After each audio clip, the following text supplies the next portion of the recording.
Hello, buddy. Welcome back to the channel. I got my friend Randy here, and I met Randy like what, almost 2 months ago? It's been a while. It's been 4 months. 4 months. Wow. Already. 4 months ago. So, where are you from originally? I'm from Dallas, Texas. Wow, Texas. Now, a lot of people are leaving like other states and moving to Texas. Like for example, Joe Rogan, probably the most famous one, left California and moved to Austin, and right. So a lot of people going to Texas. What made you decide to leave Texas? If you're Joe Rogan, you got enough money. Yeah, that's true. If you're on a pension and you don't have as much, like the rest of the United States, inflation's through the roof, and I was like, I gotta live somewhere, and I don't want to have to work the rest of my life. Right. So I ended up coming to the Philippines just because I did my research. It's cheaper here, and of course they speak English and understand English, which those were the two primary weighted factors. The reason why I came here. I didn't want to be in an environment. I could have maybe gone to Mexico and gotten by, but my Spanish isn't that good, and I didn't want to have to learn a new language and just to communicate day to day. So those two reasons, primary reasons why I came here. You came like the exact same reasons as me. It was basically, my number one reason was financial. Right. Number two was that at the time before COVID, it was really easy to come here. Yeah. You know, visas and things like that. And then the other thing was that they speak English here. Right. And all those things have turned out to be true, and a big bonus for me because, you know, it's amazing what you can get an apartment for or a house here. Right. You know, like in where you lived in Texas, if you wanted to buy, like you've got a place right now. Yes. So if you got that exact, something just like that in where you were from in Texas, what would it cost you approximately? Okay, let me qualify by saying, where I live is a gated community. The house itself looks like more like it's on the Florida coast maybe, but it's got like tile roof and all this stuff. Truthfully, let me qualify this by saying, when I left a 2-bedroom apartment in the United States, in the Dallas area, in a suburb, $2,000. Wow. Now. And you know, 5 years ago, that was not the case. 5 years ago, the same place would cost $1,200, $1,100. Still a lot. A lot, but not $2,000. Yeah. Things have gone absolutely insane price-wise. Here, I got a 3-bedroom house for $450 a month. Wow. So that's what I'm paying right now. And you're happy with it? I've only been in it a week and a half, but yeah, it's got air conditioning. Everything works. A nice little house. Is it furnished? I mean, it's it was not furnished. It did have a bed in it and a table, but I had to furnish everything else: refrigerator, microwave, all that kind of stuff. I touched my reserve money to do this, but I feel like it was a one-time fee, you know. Yeah, if you move, you can take it all with you. Yeah, and I can. And as long as I move somewhere else here in the Philippines, I can take it with me. Yeah. So I wouldn't take it back to the U.S., but I'm not going back to the U.S. except to visit maybe one day. I hope that I can stay here. I really like the people. I like the atmosphere. So beautiful here. I tell my brothers all the time. I wish I was a little bit more eloquent to talk about just how beautiful things are here and how, you know, the great things of the place.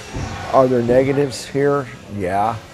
But, I will say this, and I don't want to go into it too much, but I think the U.S. government even lies to people a little bit about how dangerous foreign countries are.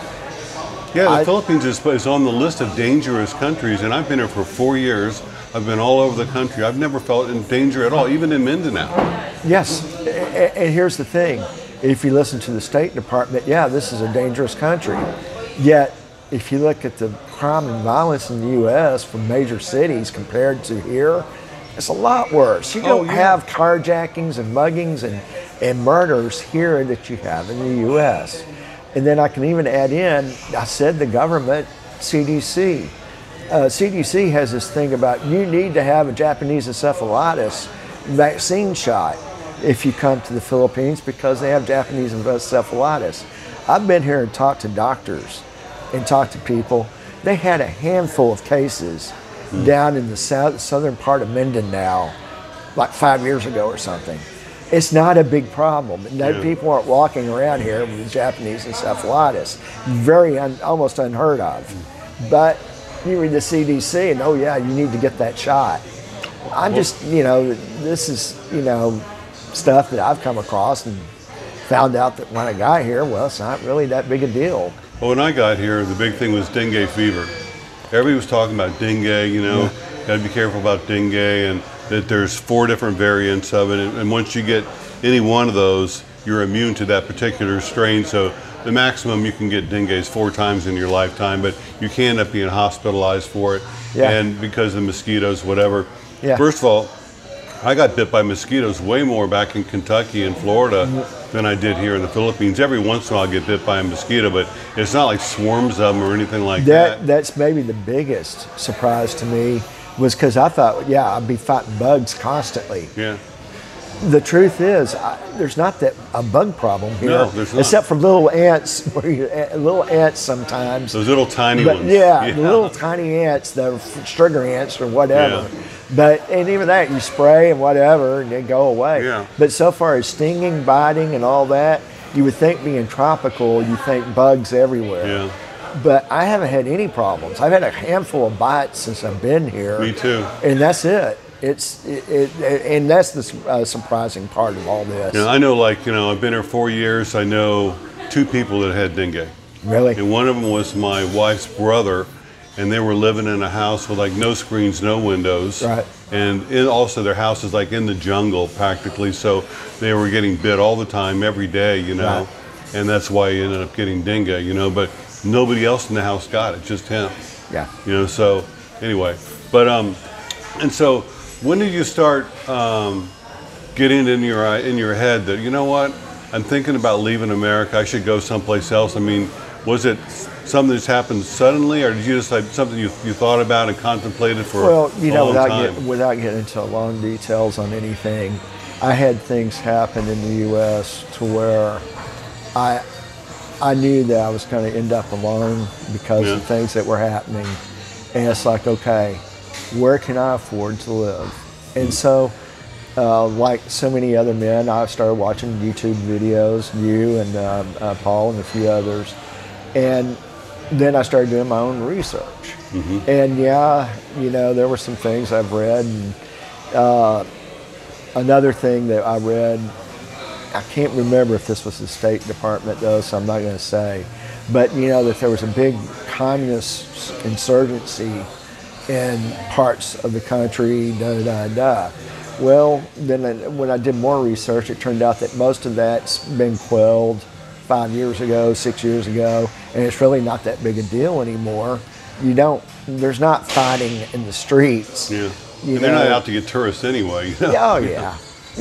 I just, and since I've been here, I think there have been a couple things that happened that made gossip, where 3 foreigners or 4 foreigners attacked another foreigner. Yeah, I know this whole story. Yeah, and the whole thing is, well, that's a story of violence. Yeah. It's like you just don't hear stories of violence here. I'm sure it happens. And when you do, a lot of times there's foreigners involved. Yeah. Yeah. Oh, I haven't had any problems with, I really haven't had trouble with a Filipino.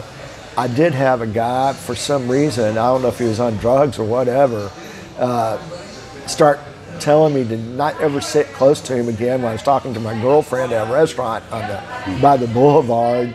And he started screaming and hollering that he was on drugs or something. I don't know. It's rare to see that, yeah. I don't know what his problem was. And I thought he was screaming at his girlfriend, but then I look over at him, no, he's looking straight at me. I'm like, what? So I don't know what the deal was. But, I haven't had any real problems. That was, most people are friendly here. The expat community is very friendly here.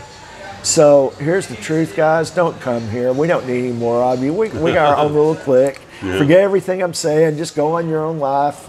And the United States is great. And no, you don't need to come over here. Leave us alone. Well, The thing about America is like if you go to like say a concert outside or any kind of event like that's taking place in any city you want, you're going to see like some drunks there. You're going to see some people on drugs. You're going to see some criminals there. You know, you got to be careful. You know, whenever you're in a big group. But here it's like you go to the Boulevard, which is a few blocks from where we're sitting right now. Go there on a Friday or Saturday night. And there'll be thousands of people milling around. There's nobody that's drunk. There's nobody trying to rip you off. You might see a couple of panhandlers, usually women with babies, asking for money. But there's no crime. It's like there's no. You feel safe. It's just nice people. I feel very safe here. Oh, I do too. And I'm going to have to say, being from Dallas, Fair Park area, Dallas, I never felt safe. Even during the fair, going to Fair Park, you felt a little nervous when you were walking through the neighborhood at where you'd park a few blocks away and then have to walk into the fair. Well, you feel just a little nervous. I don't feel that. I haven't really felt that since I've been here. Yeah, I don't see like the predatory people that are like looking for somebody to rob or rip off, and like, you know, at the ATMs or, you know, different places. And you can be out late. I've been out 2 or 3 o'clock in the morning. There's not a bunch of criminals out. And I've been to really poor parts of town, both here and in Manila. And here, a poor part of town or poor part of the city doesn't equal criminals. They're just poor people live there. And they smile at you when they walk by, and they teach you the same. They might look at you kind of strange, like, what are you doing here? You know, but it's out of curiosity. It's not like, oh, well, I could rip this guy off. You know, I went to Manila for 4 days before I came here. And I stayed in a hotel, and I knew nothing about nothing. I just kind of, I think the hotel I stayed in, I got off the Expat page on Facebook, mentioned this hotel. I stayed there. Well, since so happened, that was close to Burgo Street. I didn't know anything about Burgo Street. And it's really a neat street for various reasons. One part of it, and the reason why I went over there, was because there's an old church. It's supposed to be the oldest church in Manila. I went over there to see it. It's a Catholic church, and it was really neat. I actually got the priest left me alone inside the church, and I actually was able to take pictures by myself inside the church, just me. And but when I walked down the street, the last half of the street is pretty much a red light district, and of course I didn't know all that. And down there I got propositioned and guys coming up asking me if I wanted to buy Viagra and all this kind of stuff. 2 lady boys came up propositioning me, and I was like, wow. And it was just this automatic. But here's the deal, that was the only real area that I've seen that kind of behavior since I've been in the Philippines. I'm not saying there aren't prostitutes here, because I'm sure there are on the Boulevard. It's just that it's not real. No, there's no red light district in Dumaguete. There's no red light district here. And whatever's going on is pretty low key. And you can stay away from it easily, because you don't even know it's there. And being propositioned is not like getting mugged. You know? Exactly. It's a whole different thing. And that's a different thing too. I mean, if somebody's going to walk up to you and ask you, you know, hey, you want to have a little fun for some money, that's a hell of a lot different from walking up to you with a gun saying, give me your money, and then shooting you anyhow, which can happen. So now, what about getting around? Like, how are you getting around? How are you driving, or what are you doing? Well, that's real. I've ridden like a scooter, or I maybe rode a motorcycle twice in my life, or 3 times. When I was a kid, when I went out with friends that had dirt bikes, I maybe was on a scooter 2 or 3 times going to Mexico. When I was in Mexico and rented one. Since I've been here, I've lived on a scooter, and it's how I get along, how I get around. Now I moved up to Apalong, which is above Valencia, up in the mountain, and that's where I stayed. And the lady said, if you're going to stay up here, you got to have transportation. So I've had about 5 wrecks. 5 wrecks? 5 wrecks. Oh, God. But I've never hit anybody. I've hit 2 walls and ran into a ditch twice. And then one time I just flat fell off my bike, and the bike kept on going and then fell over. But I haven't hit anybody. You haven't been injured, I think I did hit mirrors nothing serious. I think I hit mirrors with a guy or something once, but really no wreck with anybody where I had to pay money or anything like that, or anybody Do you stopped. feel confident now on a bike driving the city? Yeah, because I've been, I started Feel like your driving. skill level's gone up? Yeah, I started driving to the city every day, 5 days a week. I have a girlfriend, and she works in the city, so from up there in Appalong all the way down to the other side of Silliman University was about 17 kilometers, 18 kilometers, and I started doing that every day. And yeah, I've gotten to where now I'm comfortable and just be real careful. And in fact, she's complained to me about being too aggressive now, because I was such like a little old man that I am, to where oh yeah, I see an opening, I want to go for it. So I have kind of in the last week started cutting back on being so aggressive. Yeah. It became a little bit of a habit. It don't matter when you get there, Yeah, and the other thing about it is we moved closer. We're now not up in the Appalong. So now instead of taking 35 minutes or whatever to get here, to get her to work, it's 10 minutes. Oh, that's not bad, yeah. That's not bad at all, yeah. No, it's not bad. So some questions I've been asking all my new guests on the show is, like, in your life, what is the hardest thing you've ever had to overcome, and that you really had to suffer with? Like, it was a major turning point in your life, but a difficult thing that happened to you. I've had a lot of things happen that were difficult to overcome, but I mean, even being here was a situation that was very, very tough situation for a few years, and it was hard to come here, hard to let go, but I did let go there. The overall hardest thing just had to be, if I'm totally honest, fighting cerebral palsy and becoming, I look like a normal person, act like a normal person. Most people don't have any idea that I have cerebral palsy. And working my butt off to overcome that was probably the hardest thing. How long have you had that? Well, so I'm born with it. Cerebral palsy is a brain injury, usually caused at birth. Oh. And so, yeah, I wasn't even supposed to live the first day. I would never know you have any problem at all. Yeah, I once, my hand, that's pretty much, my hand's about the only thing. And most people aren't going to be paying attention enough to see that I can't do real manual dexterity with my hand that much. But, I used to limp and used to carry my hand a little funny, and had a lisp and several other things I had to overcome over the time. Now you overcame it all. Wow. But no, I wasn't even supposed to live. They told my parents I wasn't going to make it. I have forceps injury. The doctor uses forceps too hard on my head. I've heard about that. And so, and this was 1961, so neonatal care wasn't quite like it was now. And I really wasn't supposed to live, but I did. And time went on, and I went from, quite honestly, I wasn't supposed to live. Then I was supposed to be like, retarded. And I graduated college with a 3.76 grade point average. Wow. And the things that were. What did you major in? Computer information systems. Oh, cool. So and I worked for Dallas County Community College District for 23 years.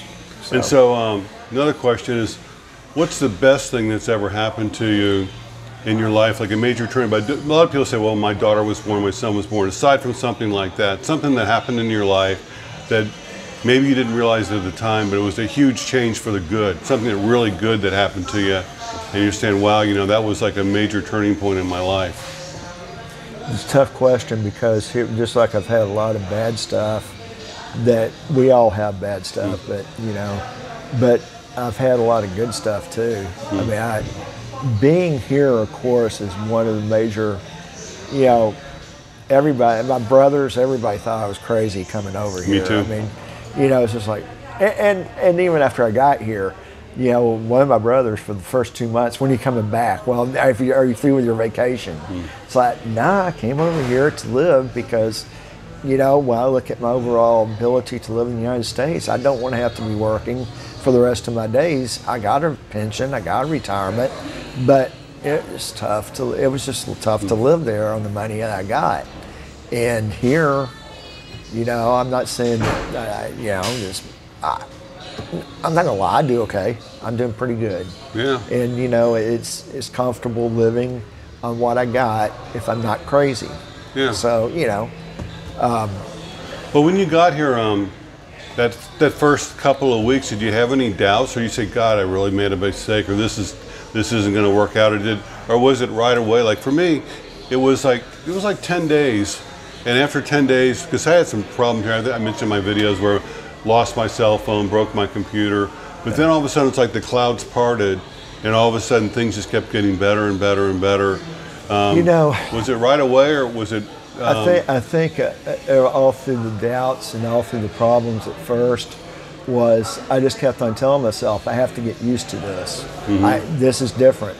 This is very different. Yeah. And it is. I mean, it's different. Well, I mean, like I said, I used to drive a car. Never drove a scooter in my life. Yeah. And now I got a scooter as my primary transportation. Yeah. I've never lived in the mountain in my life. And, you know, going up and down the mountain and you know, there are cockfights here. They're legal. They have cockfighting rings. So I'm passing this cockfighting ring and seeing guys holding, you know, roosters going in there, and just a different atmosphere. And, you know, there was an adjustment. And of course, I was like, I hope this was the right thing to do. And at first, I was so paranoid when I came over that I wouldn't take off my money belt, had my passport.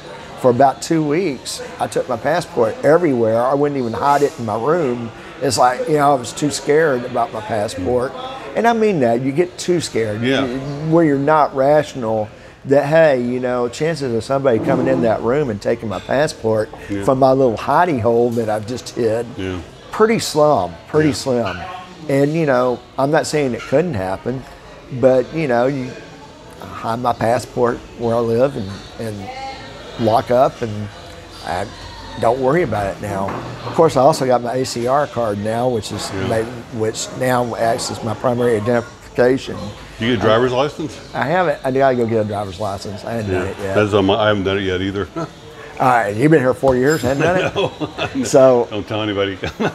yeah, everybody that may be connected to the Philippine government, you didn't hear that anyway.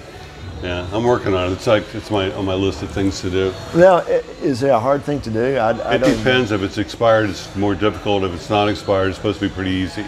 Yeah, I mean, I got my U.S. license for another 2 years. So. Yeah, so I think it's pretty easy for you. Okay. You have an expired license. Yeah, that's a problem. Yeah. But anyway, you know, thank you so much for sharing your story. Really interesting. I'm so glad things are working out for you. And it seems to me like I'd say 90% of the guys I talk to have decided to actually make the move and come here and live here. They're not just visiting. Things are working out great for them. Almost all of them, you know. It's like we meet people every day that are they've changed their life, you know. And you're another one. Well, you know, I have to say that, you know, nobody knows what next week brings. Yeah. If there's anything I worry about a little bit, it is the medical stuff here a little bit. You know, but I found answers to all my medical problems so far. I have, I'll go ahead and mention this because I think, you know, I have to do hormone replacement therapy. Yeah, and TRT. I've had to do it for 19 years. So I'm not a new guy to the game. I have a health condition. And I was really worried about it. And it took me about 2.5 months before I got all that straightened out. And I lost most of my muscle mass, and I was looking a lot older than I do right now because I had no muscle in my face even. Yeah. So my skin was starting to sag and all that. And but what I found is you may have to work hard to find your answer here, but I found an answer to that. I figured that's not, you know, if you can find that answer to that, then you can probably find answers to a lot of other. You can always go to like Manila, or, you know, there's if you have to, you know, because there are really good quality hospitals here. And I've heard Cebu, which is even closer. Cebu, it's even closer. They have because I've heard people going over to Thailand and stuff, but then people saying no, really, if you go to Cebu, they have nice facilities. It's good. And things are so inexpensive here. Like, you know, I've said it many times. Like, I visit my cardiologist, you know, once a month. It costs me $16. Gotcha. And my regular doctor's $10, you know, per visit. The only other thing that maybe, I don't know if your listeners know this, the only thing I've heard, and that, you know, luckily I hadn't needed, but it's hard to get like pain medication here. This is true. You need a doctor to actually write your prescription for that. Yeah. And not every doctor can write prescriptions for pain medications or for sleeping pills or anything of that nature. Yeah, that's true. So, you know, you have to really kind of work. If you have a problem, try and do some research before you come. And then when you get here, just be bulldog about it until you find answers, because that's what I did. Yeah. I'm at, you know, I get my TRT now and everything else. And it took me a while, and I finally met people that, I talked to this doctor and do this and all that. And so you can find answers. That's what's nice about the expat community here, is like you have this whole circle of friends. You make so many friends, and somebody's had the same problem or similar problem that you're trying to deal with, and they know the answer. They've already worked it out. Say, well, you want to go to this hospital, go to this doctor, go to this pharmacy, whatever it is. I'm going to take just a second to say this too for everybody that's watching. Every vlogger that I've met, and I've met quite a few now, these are normal guys. Mark is a normal guy. Nice guy, talks to everybody. I haven't met a vlogger that was actually stuck up or anything. They're not Hollywood. This is not Hollywood. These are normal guys that have a little bit of ability to communicate, and they enjoy doing it. And so, yeah, you'll probably, if you come over here to Dumageddon, you're going to meet some vloggers. And so far, I've not met anybody that I didn't like, or I thought was a smart aleck, or thought they were too good to be around people. So, you know, that was kind of refreshing to see. Because, yeah, I know Mark and Paul and a few other guys have tons of people watching them. I mean, you know, 15,000, 20,000 hits on a video or more. But anyway, I just say they're normal people. So don't be scared to do an interview. Yeah, I tell everybody, if you see me around, you know, anywhere, please come up and talk to me, because I love it when people come up and talk to me. Yeah. I don't care if I'm having dinner. Come over and at least say hi. Yeah. And because I just love talking to people and meeting new guys. And with my channel, when I interview someone, I'm genuinely interested in getting to know that person. I mean, I really find it fascinating, and that's the whole idea, is that every man has a story, and it's very different. You never know what you're going to hear from people, and I just find it fascinating to talk to people, you know. So thank you so much for your time. I really appreciate it. Okay, well, I appreciate it. A great interview. And so we'll see you next time, guys. Thanks for watching. Thanks for subscribing, and please share this video.